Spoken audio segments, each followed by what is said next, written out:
and welcome to another episode of Work 2.0, the podcast. I'm Rachel Wells, your host, and today is just another weekly briefing where we discuss the future of work, money, careers, AI, all of that good stuff.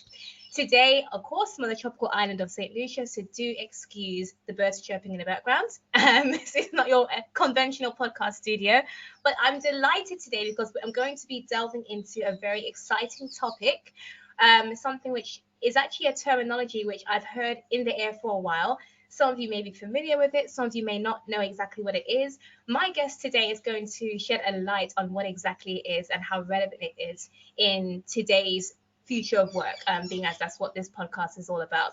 I'm delighted to have with me Janel Abrahami. I hope I said your name right. Perfect. Brilliant. Janel, welcome to the show. How are you doing today? Thank you so much, Rachel. I'm so happy to be here. I'm doing great.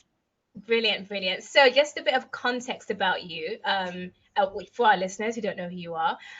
So Janel is a career coach. She's a future of work expert. She's been featured all over the place in international media, and she's a speaker. She's got her own company, if I'm correct, where she delivers motivational talks and workshops and does speaking engagements to do with the future of work. And she's also delivered career development programs for universities and professional associations. So we're really delighted to have you on this podcast. Today, we're going to be delving into the juicy topic of portfolio careers. And what I find really, really interesting, just for a bit of context, because, obviously on this podcast, we like to talk about, obviously, when it comes to the future of work and current news, things that are happening right now in the workforce. There's a piece of news that came out not too long ago, actually, I think it was in June. I was going to say this month, but we're already in July. So in June, and it was data that was from a bank rate survey. I'm not sure if you've seen it, Janelle, but it was just how wealthy you need to be in America, or should I say in quotes, wealthy, to be considered successful or at least financially comfortable. There was a bank rate survey that said $100,000 salary is basically not enough. In January 2020, $100,000 salary has the same buying power as $124,000 salary in today's world. I thought that was really interesting because it just seems like the buying power is decreasing, but salaries are not increasing to go with the demand, right? And the report continues to say more than 1 in 4 US adults say they would need to make $150,000 or more per year to feel financially secure or comfortable, which is nearly twice the average national salary of 80,000, because the average full-time worker made about 81,000. So with that backdrop, what is a portfolio career and how would that help the financial crisis that we're in right now? Yes. Yeah, just super light questions to dive right in. Funny, Rachel, when you were reading those stats, my initial reaction was that 150,000 US dollars seems very, very low in that. I was actually shocked that it was that low. Yeah. For your listeners, I know you have listeners all across the world, but I'm based in the New York metropolitan area in the United States, and even $150,000 a year, to say that that feels low it seems so shocking and wild to be like, Right. how do we get to this place where that does not feel like nearly enough to achieve the American dream that we were all promised and sold? But what I'm finding to that kind of unease and scarcity mindset is the concept of a portfolio career. So a portfolio career is a model of a career that is based off of multiple projects, clients, and income streams, as opposed to the more traditional one corporate 9 to 5 that is your be all end all. Got you.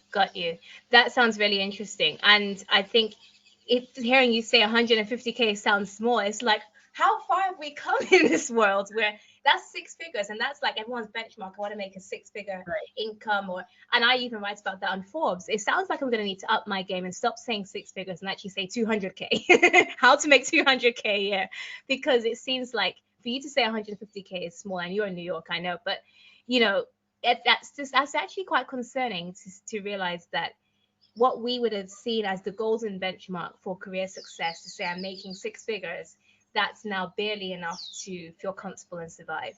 Especially if you have children and you got to think about childcare and school costs and the commute for that, and taking those extracurricular activities, it all starts to pile up, and then you realize you're actually poor with six figures. Like, how does that work?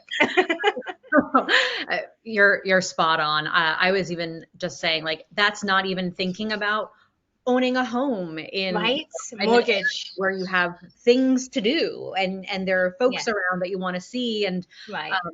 cars, children, childcare, all of that Mm. compounds. And I feel like it's Yeah. creating or almost like a low level feeling of panic, at least among Mm. Americans who are seeing this like very uncertain, shaky um, future ahead of us. Mm-hmm. And there's like studies actually that I read on Glassdoor that the majority of folks now feel like they need additional income outside of their full-time 9 to 5. It just does not cover everything that they Yeah. need. It doesn't cover their life, which is just so wild Right. to think.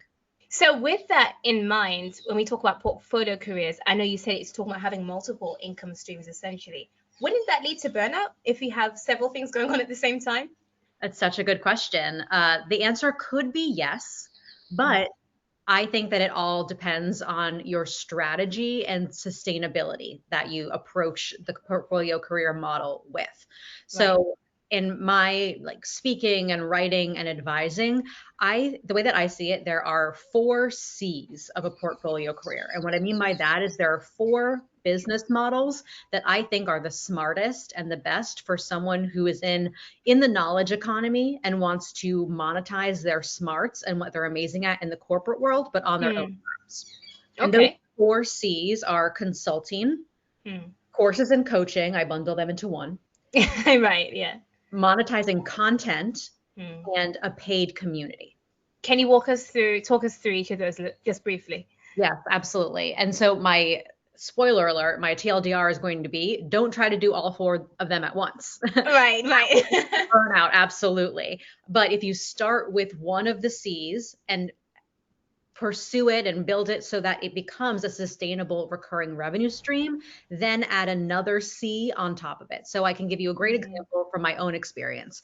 I started as a one-on-one career coach with folks who are feeling so disillusioned, burned out, and feeling like they had outgrown the roles that they thought that they always wanted, but didn't know what to do next. So we talked about career pivots. And I was a coach that was live working with individuals or live groups. I Mm-hmm. pursued that one business model until it became something that was sustainable. I had recurring monthly revenue. And only then did I add another C on top of that, which was a digital course C. Right. So then that Mm. was a digital product that folks could purchase and go through on their own time. Right. And I added in consulting. So I took on larger consulting clients that often find me through word of mouth or my LinkedIn presence, and I help them from anything like founder or CEO personal branding, if they want to attract more venture money or investments Mm. or client acquisition, et cetera, all the way to HR and career development programming. And then the fourth one is content, brands, partnerships, et cetera, what we think about traditional like content creation. Right. Right. If I had Right. tried to do everything, everywhere, all at once, yes, I would have burnt out immediately. I don't know if Yes. I would have been here to tell the tale, but Yeah. I approached it in that sustainable way, knowing that like you can do anything, but you can't necessarily do everything when your time and money is the most precious resource. Yeah, and also especially if people we're talking to regular professionals who have a 9 to 5 right now, it wouldn't even be practical for them to attempt all 4 C's in one go. I can relate to you in the sense that when I started my business 6 years ago, I was 19 and I started as a career coach. So we're both in the coaching profession, Yeah. but I found that that began to burn me out because I was working. That was my only income at the time, and so I was working all hours of the day and night just to survive, Yeah. completing resume writing projects late in the night, Yeah. going to bed at 3 a.m. And my mom was saying, "This is mashing up your health. This has to stop." Thankfully, it did stop because the pandemic happened and no one could afford that anymore. So, but I'm grateful for that because I ended up getting a full-time job, which was still within the same industry. And then I worked my way up into project management and into management within the career development industry. But while I was doing that, I had my business on the side. I was still writing content on LinkedIn.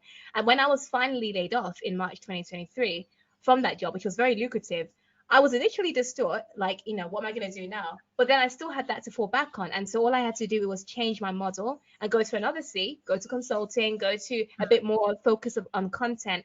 And that's really what blew me up to where I am now, 2 years later, Yeah. making six figures. So I think, yeah, you're right. If I started all four C's in one go, I would have definitely burnt out. I was already struggling with the one C.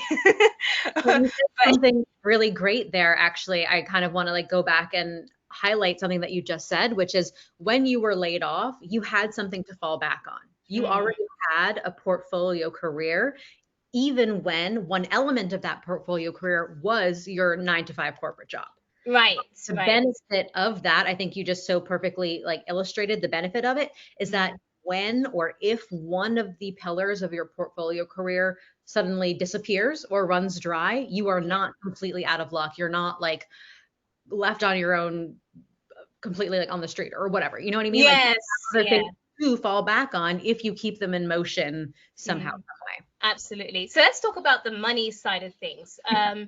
Like, how do you draw the line between? I think we kind of alluded to this already, but just in more detail, how would you draw the line between spreading yourself across way. projects, like spreading yourself thin? So let's say you start with one at a time, and eventually you get to the point where you have multiple things going on. You've got your courses, you've got consulting projects, you're coaching as well, you're doing one-to-one. That's all a lot of money coming in. But then how do you draw the line where you're maintaining financial stability, but now you're not in a position where you're continuing to burn yourself out? And money is a drug. You can get hooked on it, unfortunately. Like, you'll see all the money coming in, and even though you're burning yourself out, you're like, you know what, I could make this amount next month. Let me Mhm, say yes to this project. How mhm. do you draw that line? Wow, that is a really, really great existential question. Yeah. Well, you can always make more. Hmm. There could always be more dollar signs to like catch, like if we're like Miss Pac-Man, like there's just like more little dots and dollar signs that I can gobble up. Yeah. Instead, I really encourage folks to think about like the impact and the long game. What kind Mm, of impact do you really want to make on the folks that are on the other side of your work? Whether that's content that you create, what is the audience and the consumers, what's the impact that you're making on them? What's the impact that you might be making on your coaching clients or your consulting clients or the community members that are in the paid community that you've created? What's the impact? And mm, instead of focusing on what's right in front of you, to zoom out and look at the long game and say, like, is this worth it right now? Do I think that right. pacing myself here now in the near term, I might be able to make even more than this one opportunity in the long term, which I Right. know is very hard to Yeah. rationalize when you have this shiny object syndrome. But the sustainability piece, I think, is the most important part. Is what I Mm, urge anyone listening to this who thinks that a portfolio career model might be right for them. mm. There are just infinite there I'm sure you've heard the saying, there is a million ways to make $1 million, right? Right. Yeah.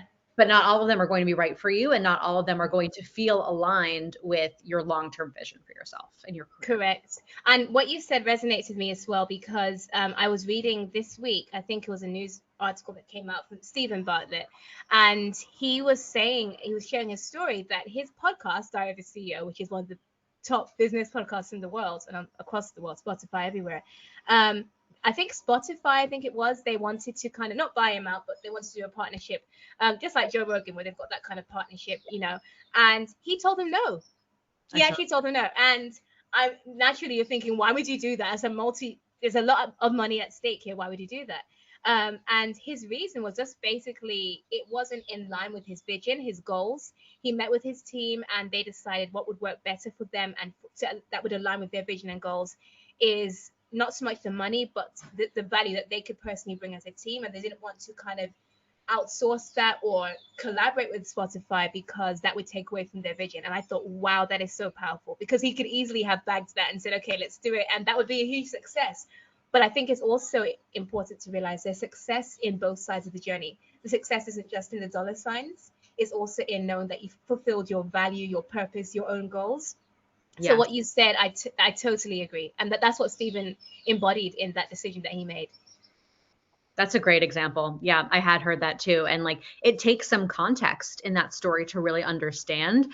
But Mm, when you are in this world of, work 2.0 and thinking about different, more futuristic models of what could be beyond what we've always been sold, when you're in that and you're monetizing, I think, to go even more specifically, when you're monetizing your thought leadership and your expertise, when we're in the knowledge economy, not all money is like good money for you, Yes, and only you can decide and know when you're in that transaction that does not feel aligned, whether it's a absolutely. client that's like making your life miserable because it's not the right match, Yeah. or with a consulting project that is just bleeding you dry, you will know when the transaction is just not worth it.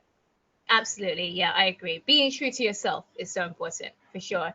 And obviously, I know you're a Glassdoor expert. So when you're on Glassdoor and you're engaging with people on the platform who have, I'm sure they have tons of questions.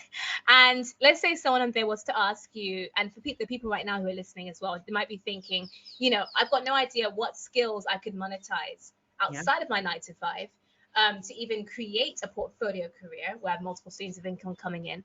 Where would they even start? What would you advise people, the listeners, as well as those who might come to you for advice via Glassdoor? It's such a fantastic question. I actually get this question in my social media DMs at least once a day. Okay. The short answer is whatever you're being paid to do at a company full time, 9 to 5, you Mhm. can monetize that outside of the 9 to 5 structure. And I can give you Mhm. some examples. But the Yes. other thing I would really encourage anyone listening to this who relates to that statement to think about or remember is that you do not, by no means do you have to go through this and figure it out alone. There are Mm, so many people who are maybe just 1 or 2 steps ahead of where you are right now that have the same roles or have very similar corporate expertise and have figured out how to shape it into an independent portfolio career model. So right. tap those people, and you can find those people on Glassdoor's side gig bowls, and they're having these conversations like, hey, I'm a data analyst and I'm so over just relying on my 9 to 5, or I am really scared that I might be laid off soon. What can I do to protect myself? And other data analysts who have expanded into this portfolio model and Mm, picked up independent work are kind of becoming like very specific mini micro advisors. right. That's amazing. That's a good community. And I think that people so often forget that they are not the only person or the first person to think about this. And I don't mean that in a patronizing way at Yeah, all, of in an course. empowering, liberating way, that Mm, more people than you think are catching on to the idea of the portfolio career. So if mm, you find those communities like a Glassdoor Bowl, side gigs, job searching, whatever it is, where folks are already transparently talking about it, you'll right. accelerate your progress. But to answer Right. your question about like the types of skills or capabilities that at least I'm seeing up close and personal that folks are monetizing, digital marketing, Mhm. SEO specialists, talent acquisition and HR. Actually, Right. some of my former colleagues, when we worked together in the internal in-house HR team of these big corporate companies, they've since left those companies, whether it was because of an involuntary, reduction in force, a layoff, Right. or Yeah. on their own volition, and now they run their own micro talent acquisition headhunting agencies or Wow. agencies, right? Digital marketing agencies, or they turn that into like, hey, I created a framework when I was working at this company on how to automate your Notion Yeah. booba, right? And like, I can replicate that system for infinite number of independent clients, right? Like Right. that's the tip of the iceberg, though. Right. That is so fun. That's so fun and exciting when you think about it like that. And also when you think about just one skill that or one thing that you did at your job can be turned into revenue in so many different ways. Like it's like a tree, like you were saying, for example, with the 4 C's. Imagine as a data analyst, how many ways you could stretch that, even into a course, Mhm. into consulting projects as well. In so many different, like using each of those 4 C's just for one skill. That's Yeah. crazy. You know what would Yeah. be kind of fun if we took just maybe like 1 or 2 more minutes and like flesh that out a little bit? Like, Yeah. okay, you're a data analyst. How might you monetize all 4 of the C's? Let's Again, get into it. Go ahead. not all one by one, one by one. But okay, say you're a data analyst and you want to monetize first through consulting. Okay, you approach other small businesses or big businesses, who knows, whoever's in your Rolodex, and say, hey, I know you have a lot of data to analyze. I can take that off your plate for this monthly retainer rate. Say like you Right. pay me $3,000 a month for 20 hours of data analysis work, and then you just give me as much as that is, and I tell you when I meet those hours. Okay, that's number one. Right. Number two Okay. is creating a paid community for other data analysts or folks who want to break into that field as a profession. So Nice whether one. that's hosting it on Circle, hosting it in a private Slack community, meetups, or like having in real life networking events for like data analysts in Portland, Oregon. Who knows? Like, you know what I mean? Like, Right. with it, but there are people who absolutely will pay $10 a month to be part of that community, to have the networking, the introductions, and just like the shared resources. So there you go. Mm. That's two.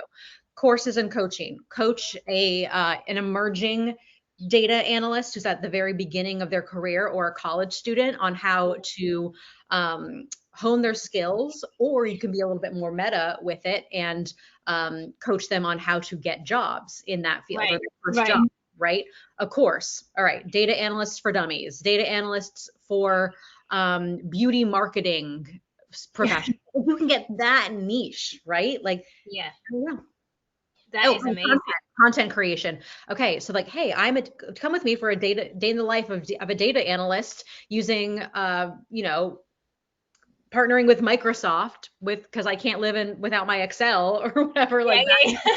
Microsoft could pay you a nice little sum of money to make like 2 or 3 TikTok videos on the Right. life of a data analyst because you use Excel. And you're living and breathing data analysis in so many ways. That's so much fun. That's a lot of fun. And if just an extension question from that, if someone's wondering which one should I start with, is there a magic answer to that, or is it just what feels right? Which C should they start with? Yeah, unfortunately, there's not a magic answer to that. I really wish there was. But I actually think that's the more exciting answer too, because it's up to you to get honest with yourself about, A, where do you think your natural strengths lie? Some Mhm. people, I swear, Rachel, some people are just born to show up on the internet and like sell things to us. They're just so good at it. I am Yes. not one of those people, and I envy that. I envy that skill as just like a core skill. But like, if you know that you already create really engaging like photos, videos, slides, whatever it is, like figure out how to monetize your content first. You know what I Right. mean? Or Whatever if feels comfortable to you first. precisely, I would get honest about where your skills lie and what you have the energy to pursue and work hard at first. Because like we said earlier in our conversation, like you do really have, if you're starting this from scratch, it's going to take a lot of work at the beginning. And what are you willing to Right. put the work into? Wow, Janelle, thank you so much for this really insightful, juicy conversation. I always promise my listeners it's going to be juicy, and every time we have the conversation, I'm blown away. So far, I've been really blown away by our initial guest for this podcast. And thank you so much. I wish you all the best in your career. And for those of you who are listening to this podcast and want to build outside of your 9 to 5, and you're worried about your future, the future of your job, you've got an impending layoff, please do stay tuned. Feel free to follow this podcast. It's available on all podcast platforms, on Spotify, Apple Podcasts, you name it. It's all there. Feel free to follow, give it a rating, comment, leave a review, share with your coworkers and your friends, because more people need to come out of the a lot of people are disillusioned right now about the workplace, but more people need to come out of the anxiety phase and actually move into the action phase and realize that there's hope and there is a future to the workforce. All right, take care, and I'll see you in the next episode.